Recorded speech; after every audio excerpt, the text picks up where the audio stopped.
Ranking Member Judy Biggert and Christopher Shays for their original co-sponsorship and support of H.R.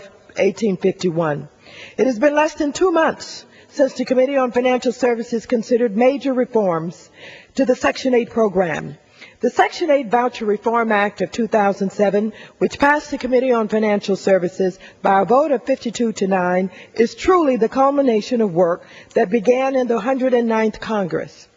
There are many members of Congress who have expressed major concerns to me about the future stability of the Section 8 voucher program, given the recent changes in the funding formula and its impact on tenants.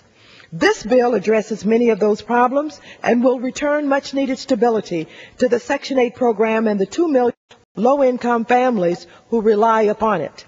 We heard from the U.S. Department of Housing and Urban Development, public housing agencies, national housing interest groups and advocates, and other housing experts about the importance of reforming Section 8 program. While there is consensus that the Section 8 program needed to be reformed, HUD disagrees on how to reform the program. National housing organizations like the National Low Income Housing Coalition and the Center on Budget and Policy Priorities, which represent those directly affected by the change in the funding formula, agree that basing the funding for a program as important as the voucher program on data that is 3 years old is just simply bad policy. In 2004, Congress changed how it paid public housing authorities for vouchers under lease. Instead of paying the actual cost of the voucher, the decision was made to pay for what the voucher cost during a 3-month period in the previous year. This had disastrous consequences for PHAs, and many saw a cut in their funding, while Section 8 recipients had to bear the brunt of this policy change. As waiting lists closed, many low-income families who had been waiting for affordable housing for years suddenly found housing denied to them. Because of cost concerns, some families were denied their right to move to areas that may have been a bit more expensive but had better job and educational opportunities. Some families saw an increase in rent as many PHAs scrambled to cut costs. As families struggled under this formula, so did some of our nation's largest PHAs. The snapshot funding system was consistently and has consistently underpaid some PHAs to the benefit of others. Because of the funding instability, these PHAs had no reason to house more families. As a result, housing authorities are sitting on $1.4 billion in unspent voucher funds. This non-use of voucher dollars is unacceptable because we have lost 150,000 vouchers as a direct result of the funding formula. Clearly, this formula must be changed for the good of public housing agencies and the families they serve. HUD is just wrong on this issue, and I flatly reject their just-released statement of policy on the bill.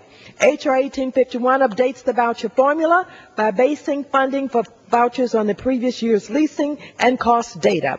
The use of more accurate data will ensure that we stop overpaying and underpaying PHAs for vouchers, but instead come as close as we can to paying the actual cost of the voucher. This will enable HUD to better control costs in the Section 8 voucher program.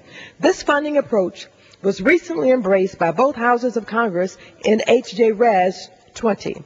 Vouchers are a scarce resource, but are even scarcer since the funding formula changed in 2004.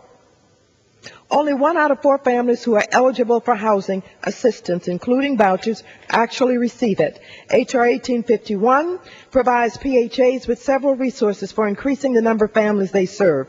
First, the bill provides for the recapture and redistribution of most unspent voucher funds from housing agencies that have chosen not to use these dollars to PHAs that are capable and willing to spend them. This reallocation system will provide PHAs with an incentive to house more families. Second, the bill provides tools for PHAs to pay for increased costs or emergencies without having to cut assistance to families or to request new funding from the HUD or the Congress, The bill allows PHAs to retain up to a 1-month reserve in the formula's first year. For those PHAs that need additional funds, the bill allows them to borrow up to 2% of their budget authority to be repaid within the first 3 months of the following year. Third, the bill provides an authorization of appropriations for 20,000 new incremental vouchers for a year, for 5 years.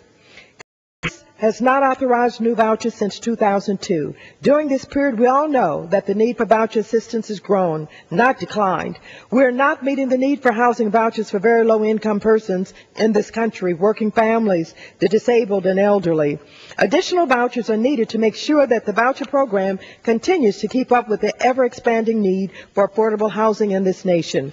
Fourth, the bill provides incentives for PHAs to increase families served by tying administrative funding to the number of families housed. Fifth, the bill restores housing choice, an important feature of the voucher program, which has been lost because of cost concerns. H.R. 1851 would eliminate the complex billing process between PHAs using portable vouchers. Ladies and gentlemen, this is a bill that will restore stability and predictability to the nation's largest federal housing program by fixing the broken funding formula. H.R. 1851 provides for the needs of the families, public housing agencies, and landlords who participate in this program. The funding formula, however, is not the only aspect of the Section 8 program in need of reform. Today, housing agencies and program recipients must deal with a complicated set of rules for the determination of rent, recertification of income, and inspection of housing units. H.R. 1851 simplifies those requirements while maintaining current affordability standards. H.R. 1851 also includes tools to encourage voucher families to move to economic self-sufficiency. Families should not have to pay more in rent because they want to work to provide for their families. By disregarding a portion of earned income, H.R. 1851 would protect families from any resulting increases in rent. Families also shouldn't be penalized for pursuing educational opportunities. Currently, many families in the voucher and public housing programs can find themselves excluded from work and economic opportunities because of a lack of credit history or low credit scores. The bill would allow the department to work with the nation's credit bureaus to allow for the reporting of the rental payment history of voucher and public housing recipients. In addition, the bill will increase home ownership opportunities for voucher families by allowing them to use a Section 8 voucher to make a down payment on their first home. Importantly, the bill provides for a change to the funding structure for family self-sufficiency coordinators to ensure that families have the tools to take advantage of these opportunities. Without going into all of what is taken care of and what is reformed, I've tried to share the major reforms that we have created for our families who will be receiving assistance through the Section 8 program. And with that, I would like to reserve the balance of my time.